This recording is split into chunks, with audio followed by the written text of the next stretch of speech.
We would like to stand for the reading of the word. This evening, we continue our series about the supremacy of Christ and how he is supreme over all things. And this week, we're talking about how Jesus Christ is supreme or is superior, and he is the great high priest. And we're in Hebrews chapter 4. We're reading verses 14 through 16, and we also have a second passage, which is still in the book of Hebrews chapter 7, verses 23 to 28. So let us read verses 14 through 16. It says, "Since then we have a great high priest who has passed through the heavens, Jesus, the Son of God. Let us hold fast our confession. For we do not have a high priest who is unable to sympathize with our weaknesses, but one who in every respect has been tempted as we are, yet without sin. Let us then with confidence draw near to the throne of grace, that we may receive mercy and find grace to help in the time of need." And if we turn to chapter 7, we will read verses 23 to 28. Really, everything in these areas talks about Jesus Christ being the high priest, the great high priest, but we're just reading select verses.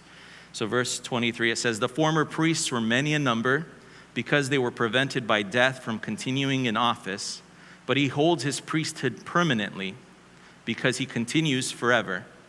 Consequently, he is able to save to the uttermost those who draw near to God through him, since he always lives to make intercession for them. For it was indeed fitting that we should have such a high priest, holy, innocent, unstained, separated from sinners, and exalted above the heavens. He has no need, like those high priests, to offer sacrifices daily, first for his own sins and then for those of the people, since he did this once for all when he offered up himself. For the law appoints men in their weakness as high priests, but the word of the oath, which came later than the law, appoints a son who has been made perfect forever. Amen." You may be seated. So this evening, what I hope to communicate to all of us gathered here is how Jesus Christ is the superior and great high priest. We spoke about how Jesus Christ is higher than the prophets and the angels, and he is superior to the prophets and the angels 2 weeks ago. And last week we spoke about how Jesus Christ is superior to Moses. And tonight we're learning about how Jesus Christ is the superior and great high priest, as the writer of Hebrews documents for us here. And using this text that we just read, we're going to also look at the history of the priesthood in the Bible, the priesthood under the law, and we will be able then to see how Jesus Christ is greater, higher, and more superior than any priest that has come before, right? Because he mediates for those he has saved before God the Father as God the Son. He never sinned and so never needs to offer a sacrifice for himself. He offered himself up as a sacrifice once and for all for those who would call upon his name and believe in him, and he lives to make continual intercession for those who believe in him. So the first thing I want to do is kind of look at the history of the priesthood in the Bible to kind of get a better understanding of what it meant to be a priest, who was called to be the first priest, and how Jesus Christ is superior to all the priesthood and all the priests. So if we look at the history of priests and priesthood in the Bible, we first come across a certain priest named Melchizedek, right? Who is a priest in whom is established the priestly order of Melchizedek, the priestly order from which Jesus Christ will come from and has come from for us, right? And we see the first mention of a priest, namely Melchizedek, in the book of Genesis in chapter 14, where Abraham is met by the king of Salem, right? So Melchizedek is unique in that he is a king and he's a priest as well. So he is met, Abram is met by Melchizedek, and Melchizedek in this passage is called the priest of God Most High. So Melchizedek in this passage brings bread and wine to Abram after Abram just rescued Lot and defeats Kedorlaomer and the other kings who were with him. And Melchizedek comes to bless Abram and says in verses 19 to 21, "Blessed be Abram by God Most High, El Elyon, possessor of heaven and earth. And blessed be God Most High, who has delivered your enemies into your hand." And what happens afterwards is Abram gave a tenth of everything to the priest. And this is kind of the establishment of the 10th part that would later be seen in Israel, right, and in the Levitical priesthood. We see here how Melchizedek is acknowledged as the priest of the Most High God. And this is the first name of someone being called a priest in the Bible. And this is significant in that Melchizedek is a type and a shadow of the superior and great high priest who was to come, Jesus Christ. And we see in this interaction between Melchizedek and Abram it being mentioned repeatedly in the book of Hebrews, the book that is kind of at the foundation of all the different texts that we have and the way Jesus Christ is superior. And we see it mentioned in Hebrews, the second part of chapter 6, verse 20, Hebrews 7, verses 1 through 4, where we read, having become a high priest forever after the order of Melchizedek, right? For this Melchizedek, the writer of Hebrews writes, king of Salem, priest of the Most High God, met Abraham returning from the slaughter of the kings and blessed him. And to him Abraham apportioned a tenth of everything. So this, and then the writer of Hebrews continues and says, he is first, in reference to Melchizedek, by translation of his name, king of righteousness. So that's what Melchizedek means, king of righteousness. And then he is also king of Salem, that is the king of peace. So he is without father or mother in genealogy, having neither beginning of days or end of life. This is interesting what the writer of Hebrews is saying about Melchizedek. But resembling the Son of God, he continues a priest forever. See how great this man was, to whom Abraham the patriarch gave a tenth of the spoils. And we see here in this passage an interesting description of who Melchizedek was, a king whose name translates to righteousness, right? And the king of a certain place, Salem, that translates to a place of peace. So he is a king of righteousness and he is a king of peace. And he is also a priest. And we see all these things as a type and a shadow of who Jesus Christ was to be when he came onto this earth, right? He'd take on the role of king, of prophet, and of priest. And so two of the three are seen here in Melchizedek. We have even a greater description of the greatness of Melchizedek here in chapter 7, verses 1 through 4, who is not only a king, but the priest of Most High God, whose priesthood is forever, as he is a type and foreshadow of Jesus Christ, right? Who is the King of Kings, who is the righteous one, who is the Prince of Peace, and the one who fulfills all three offices, as we just mentioned. And it says here in the verses we just read that he is without father or mother or genealogy, which is interesting, right? Because it makes it seem like he is, like he's existed forever, and he is. But that's not what is being mentioned here by the writer of the book of Hebrews, right? Even though there's no mention of where Melchizedek came from, whose son he was, and if he had any other sons, this was not something common for those days, right? For someone to be written. And if we look in the book of Genesis, we see everyone described as having a birth date, as living, and as having a date of death other than Enoch, right? Who walked with the Lord. But we read that he didn't have a beginning of days nor end of life, which is interesting because of that very fact. And we see also another description here in these verses that says that he resembles the Son of God and continues as priest forever, right? These are three difficult descriptions of Melchizedek that are difficult to understand. And some try to say that Melchizedek was a pre-incarnate appearance of Jesus Christ, right? A theophany. But Melchizedek was a real king in a real place and for a real portion of time. So that wouldn't be possible, right? Plus the text here says that he resembles the Son of God rather than saying that he is the Son of God. Jesus also did not become a high priest right after himself, but after the order of Melchizedek, which means Melchizedek was a different person than Jesus Christ. But because of these things, we can determine that he was someone who was created by God, right? Because he's like Jesus rather than not having a beginning. And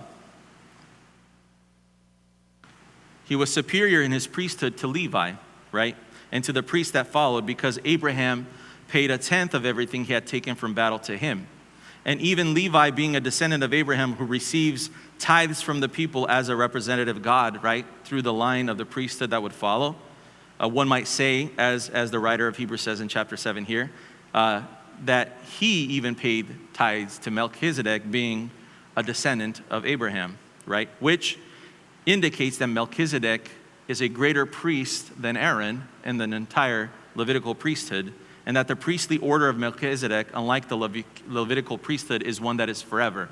And what I think the writer of Hebrews is trying to describe here is, in a way, putting to words how the kingdom and how the priesthood was established forever, and using certain words to argue the way a rabbi would argue in those days, to describe how Melchizedek had no beginning and no end, right? Which we see in the scriptures. There's no beginning or end to him other than his mention there in Genesis, and then mentioning in Psalm 110, and then his multiple mentions here in the book of Hebrews. So having described who Melchizedek was, and we're going to touch on this a little bit later again about the interesting characteristics that describe Melchizedek and how he is not pre-incarnate a Christ that was present as a theophany. Let us learn a little bit about the Levitical priesthood, right? So we know Melchizedek was the greatest priest as a man. And now we want to look a little bit at the Levitical priesthood, which is the priesthood that was known in the time that the book of Hebrews was written by the writer of the book of Hebrews, right? And I believe it is important to understand the priestly orders ordained by God, because the priestly order of Melchizedek and the priestly order of Levi helps us to better understand how Jesus Christ, the Son of God, is superior to both Melchizedek and Levi and all other priests that follow them, right? So if we go back into Genesis, we see that Levi is the third-born son of Jacob and Leah, and he is known as one of the two sons who took vengeance on behalf of their sister Dinah, who had been violated by Shechem, the prince of the Hivites, who desired Dinah to be his wife. And while these men were recovering from circumcision, something that Simeon and Levi asked them to do in order for them to be able to marry, Shechem to marry their sister, Simeon and Levi attack and plunder the city of the Hivites. They kill every single man, and they do it without remorse. And this really upsets Jacob, their father. And Levi is also involved in the selling of his brother Joseph, as the other 10 brothers are as well, or 9 brothers, right, 10 total. And the prophetic words his father Jacob has over him is that he will be scattered throughout Israel. So Israel prophesies over Simeon and Levi, and he tells them that they will be scattered throughout Jacob and throughout Israel. And this is something that comes true, right, as we see in the book of Exodus, and the selection of Moses and Aaron by God, sons of Kohath, who are from the tribe of Levi. So this is the beginning of God's providence in establishing the tribe of Levi as the Levitical tribe that will serve him and minister, and from which the Levitical priesthood would come. God uses Moses as a prophet and calls Aaron and his sons as priests, as we see written in Exodus 28. And Aaron and his sons are consecrated for the priesthood, right? After the golden calf incident, we also see the sons of Levi take their swords and kill all who were against God and Moses according to the word of Moses, right? And we see this scene described in Exodus 32, 26 to 29. And when you put all this together, we see how the tribe of Levi was called to be the tribe that would have the priestly order, and that would be the ones that would serve in the tent of meeting and in the tabernacle, to serve God and to serve the people, and to be mediators between God and the people. Moses tells the sons of Levi that they had been ordained for the service of the Lord on the day that they slaughtered all the men that did not want to come and be on the side of Moses after the golden calf incident. So while the priesthood had already been set aside for Aaron and his sons, which was a little bit earlier in the book of Exodus, and the line of the Levitical priesthood would go through Aaron and his sons, God chooses the entire tribe of Levi and ordains them for the service of the Lord and all that it entailed, right?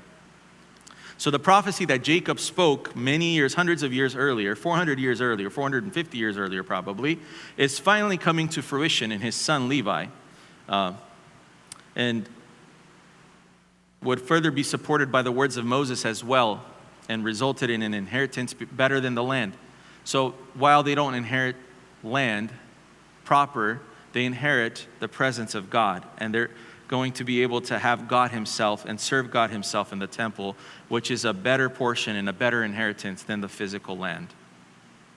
And God would provide for the tribe of Levi, who would be scattered throughout the land of Israel, by having the Levites receive the contributions and the tithes that the people would offer to the Lord, the same way that Abraham offered a tenth of his spoils to Melchizedek the priest. So their inheritance would not be a physical inheritance. They wouldn't inherit land like the other tribes of Israel. Their inheritance would be God, and the rest of the tribes of Israel would be the ones who would provide for them as they brought their tithes to God. So the priests were the ones who did service in the tabernacle, and they're the ones who judged the people. They were also the teachers of God's law.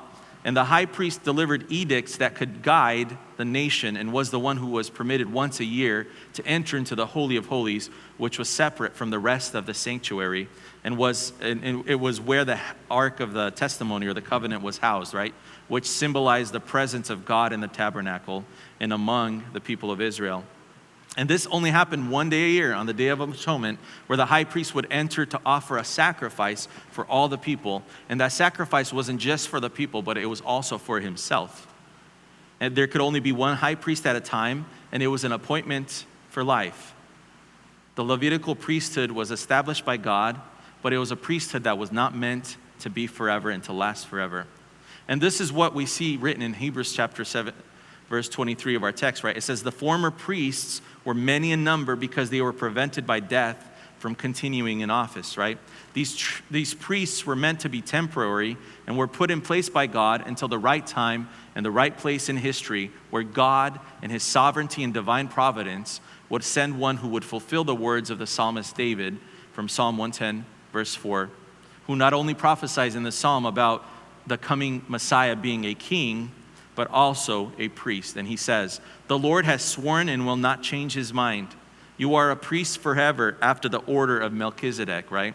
And this verse is cited in numerous places by the writer of the book of Hebrews, beginning in Hebrews chapter 5, verse 6, where it is directly cited as it was said in Psalm 110, verse 4, and also in Hebrews chapter 6, verse 20, the second part as we mentioned earlier, and chapter 7, verses 17 and verses 21. You see, Jesus Christ is the fulfillment of the prophecy of David as the priest who is forever after the order of Melchizedek. The Levitical priests had their role to play, but their role was not a permanent one. They were attempting to fulfill the law and to atone for the sins of the people, looking forward to the one who would come to fulfill the law and provide atonement once and for all for his people, and that is Jesus Christ.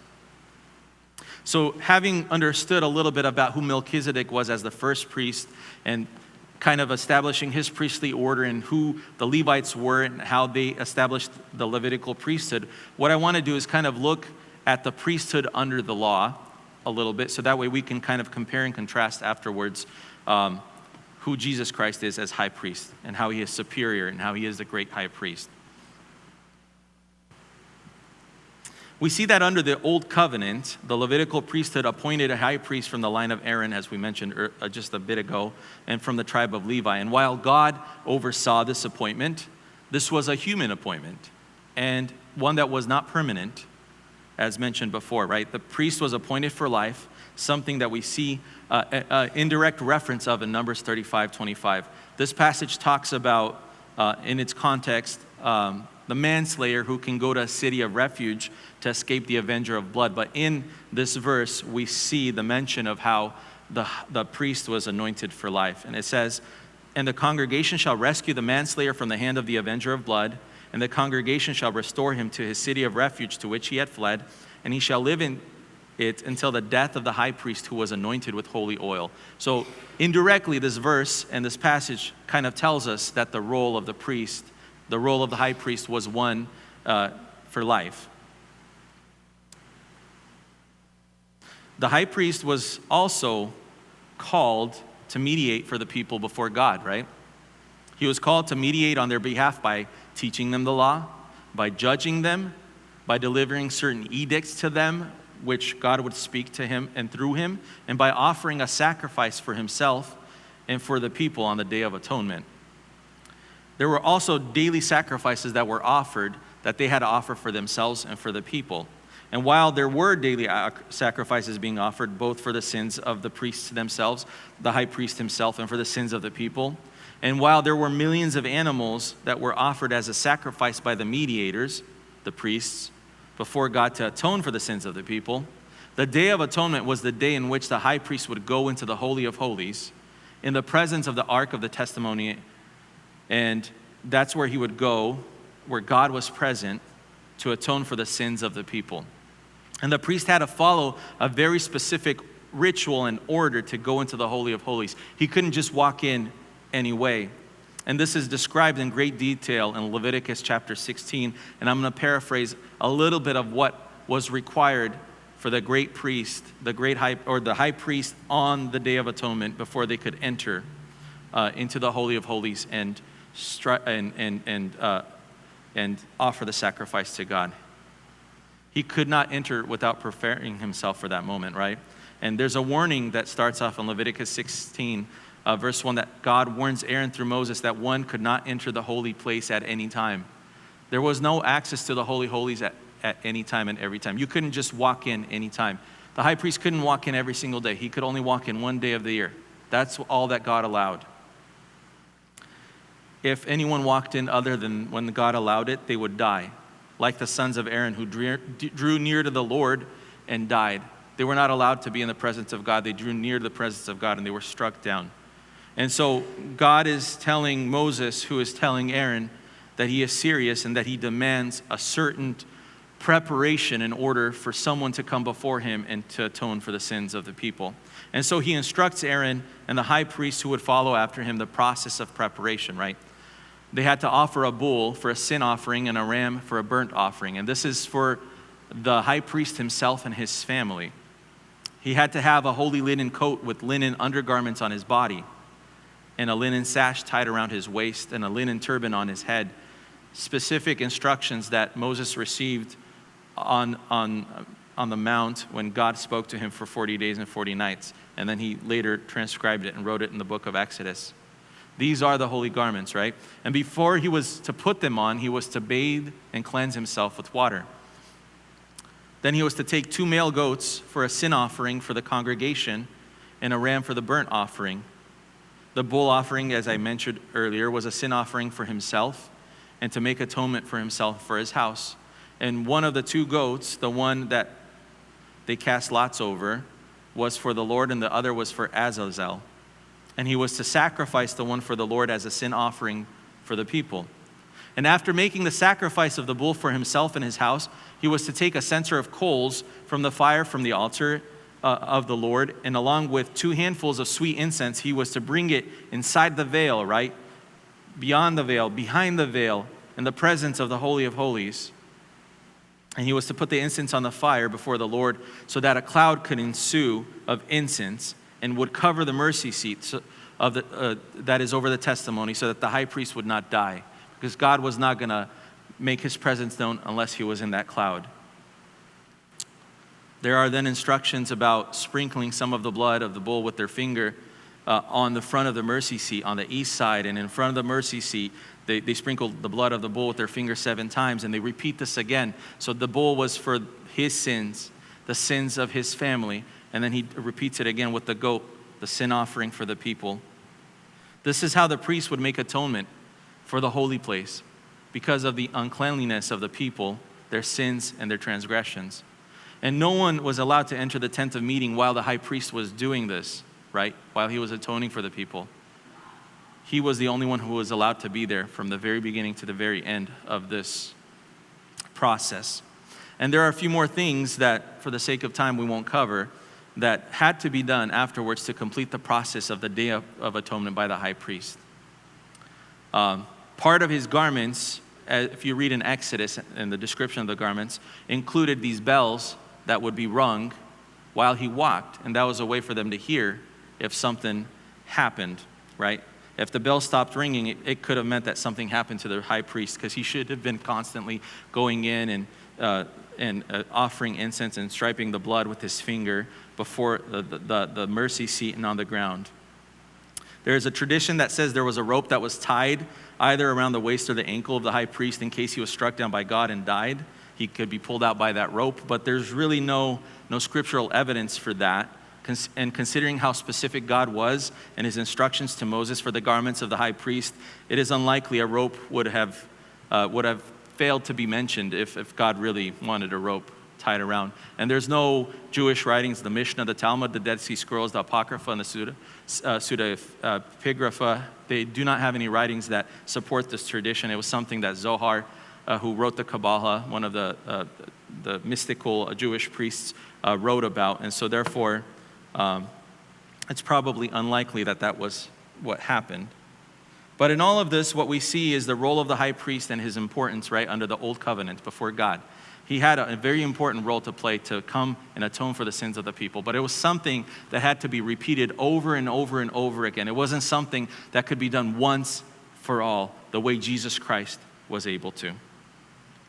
So having established the role of the priesthood and the duties of the high priest on the Day of Atonement, what I want us to do next is to highlight how Jesus Christ is the superior and great high priest when compared to the role of the priests, right, that came before him, such as the Melchizedek, right, and the priests that were under the Old Covenant in the Levitical priesthood. So first we need to go back to Melchizedek so that we can show how Jesus Christ, although he is a priest forever in the order of Melchizedek, is superior and greater than him.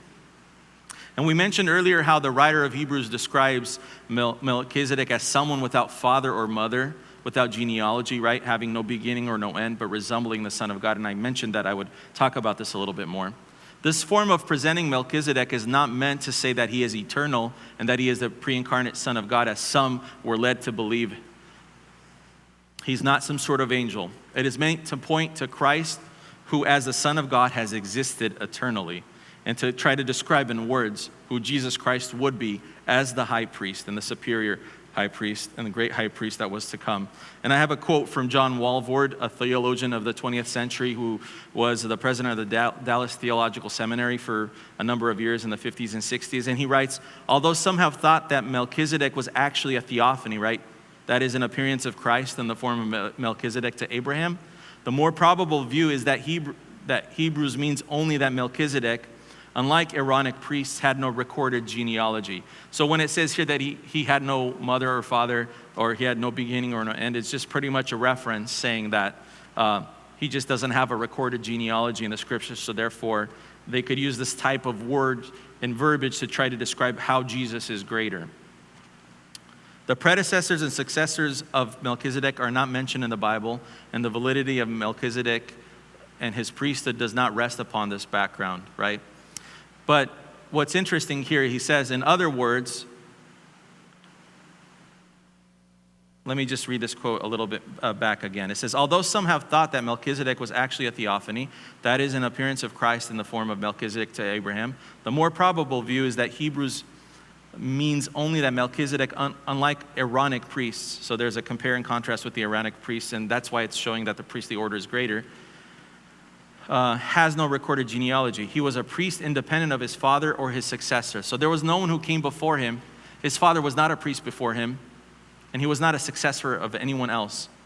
In other words, he was not dependent on his genealogy, right? In sharp contrast to the Aaronic priesthood, which depended upon it completely. The Levites had an order from Aaron on. The sons of Aaron, the firstborn son of Aaron, would be mentioned and named as the successor to the predecessor. And this wasn't the case with Melchizedek. There was no beginning. There was no one before him to name him other than God himself. And that's why this priesthood and this order of priesthood is forever.